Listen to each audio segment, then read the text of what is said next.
When I first started the program, like on the first few days, we decided to have only 3 properties, 1 property for each kid. But for now, after we finish the first one and the second one is going easier, so we decided to do 3 properties a year for the Ooh, next from 3 4 years. properties total, you 50. have 3 properties a year. For now, yes.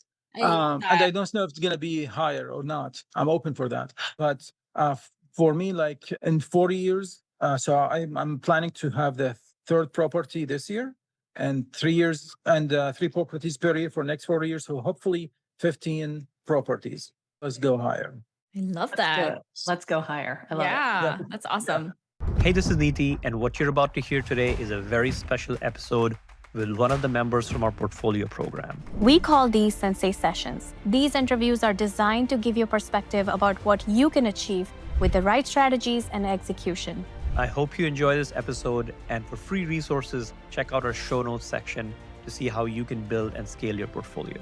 Zaid, this is your first time on this panel. So tell everybody about you, who you are, where you're from, what you do for a living, what brings you to real estate investing. I'm Zaid, and my wife and I are both pharmacists, and we live in north of Dallas, Texas. We are investing in Oklahoma, which is about 3 hours drive from us. We both joined the program in June 29th last year. It was a great day. And I never looked for real estate investments, but I know like I want to do it, but I know it's so complicated things for me. But I know that this is the way that to build wealth and to have a good future for me and for my kids, but never searched it before. So I was talking with one of the pro here, one of my best friends, Rami, and I was talking with him, and he told me like, Zaid, I'm doing this, it works, so you have to do it. So I joined the program for the 5 days challenge, and I didn't even finish it. I just like joined. That's it. And it was a great step for us. I have 2 houses right now. I'm so happy with it because I'm not that kind of jumper who wants to do it right away. No, I just like to wait and take my time and all that. And I think without this program, without all the support here, I will never do it.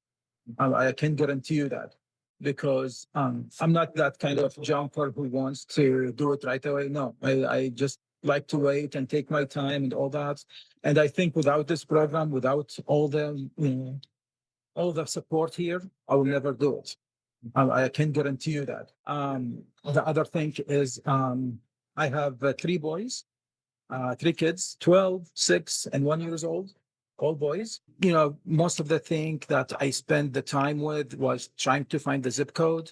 I jumped 5 times from one zip code to another state to a different state. But I'm so happy now. I'm investing in Oklahoma market. Like it so far. So you have 2 properties?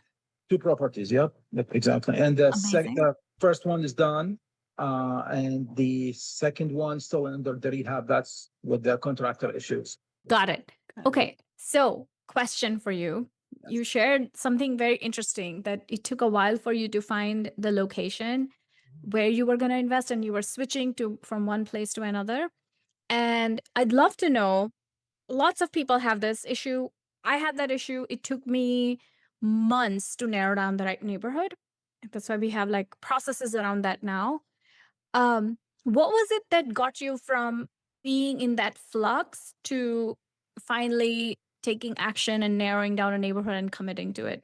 So what I was saying, switching neighborhoods, I literally I interview 4 realtors, 3 contractors in each neighborhood, and it is like I went to Wichita, Kansas, Little Rock, Arkansas, and everyone I call, interview, everyone decide on which one I will go with. And then I travel there in one of the weekends, spend the night there and see how to go. I tried Austin, Fort Worth, Iowa, all of them, 5 states. And each one I go in depth through that. But I settled with Oklahoma. First of all, you and Niti always say trust your gut, and it works. It's real. And the thing is, when I went there, I met the realtor, who I love him so much. He's great. And we went to like 6 properties with the contractor who I like her too. And all the 6 properties was great and all the numbers worked very well. Other states that when I went there, like I didn't feel so comfortable with the realtor or contractor. This feeling like, you know what, I don't want to work with that guy so much. I don't feel comfortable contact him always. Those 2 people were great, always welcoming, always want to do and help and spend time with me.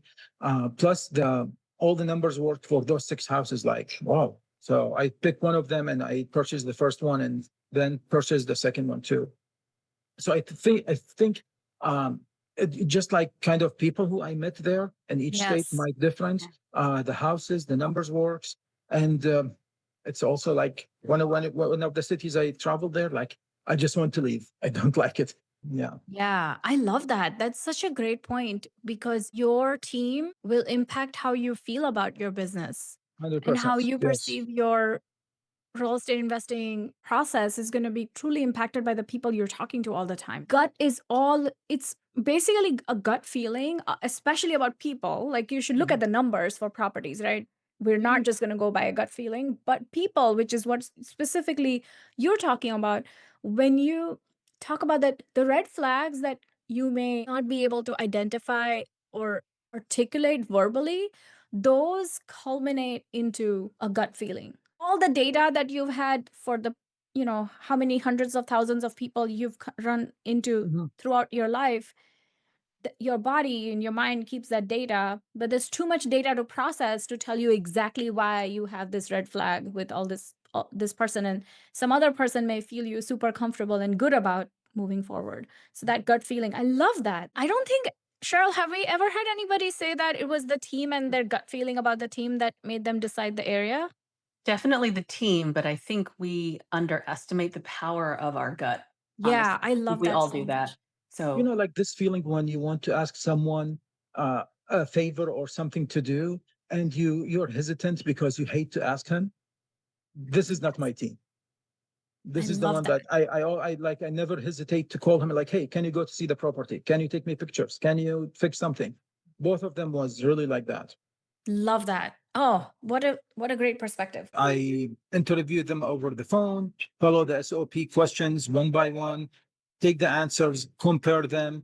It's always good to have my wife also listened to the call, but I would say just don't ignore the red flags when you first interview the contractor, especially like I have when the option period, when you bring the contractor to give you an estimate. I brought about like 4 contractors, and one of them who looks so good for me, but who promised me to give me the estimate next day at night, and he did not, and even ignored it next day. Like I just texted him like, never mind, forget about the estimate, because if he cannot meet the deadline of just send me the estimate, I feel like I cannot work with this guy.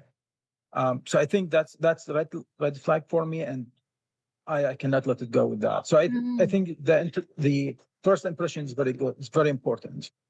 Yes. Oh, yeah, that's really interesting. Yeah. What's your vision? Where do you want to go? When I first started the program, like on the first few days, we decided to have only 3 properties, 1 property for each kid. But for now, after we finish the first one and the second one is going easier, so we decided to do 3 properties a year.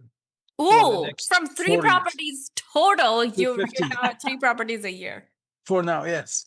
I love And I that. don't know if it's gonna be higher or not. I'm open for that. But for me, like in 4 years, so I'm planning to have the 3rd property this year, and 3 years and 3 properties per year for next 4 years. So hopefully 15 properties. Let's go higher. I love let's do that. it. Let's go higher. I love it. Yeah, that's awesome. Everybody, when they first start this process, this journey, the goal is, let me just get X properties so I don't have to go through this burnout.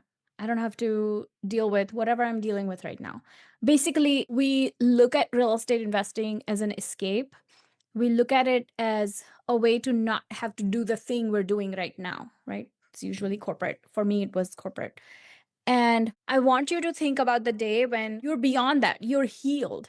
You're healed from your burnout. You're healed from feeling like the world is not in your control. Your future is not in your control. And I want you to start thinking about what's going to happen the day you're fully healed. You're fully feeling energized, invigorated. What will you build? After you are energized, you won't want to sit at the beach and sip margaritas. Like everybody has this dream, like, I just want to do that. Or I want to spend time with my kids. Like once you're energized and your kids are off to school, or you're an empty nester, for some of you, that's the case. What are you going to do with your time? What are you going to build? What is it that you want to spend all your time and energy creating? Because you're going to have so many creative juices flow through you. And once you have done BRRRR, which is a black belt in real estate, you can build other businesses and you will be far more successful than anybody else.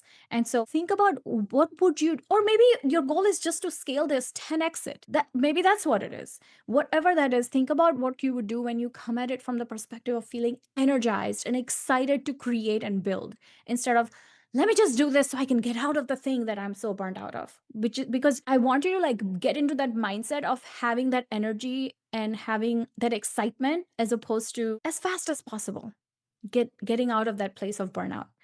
That's how I started. And I am infinitely more happy once I'm creating stuff. When I'm creating things, I realized how burnt out I was and how I was making decisions from that perspective. Let me just get like a few more properties so I don't have to do this anymore. So that's what I would love to leave you guys with today.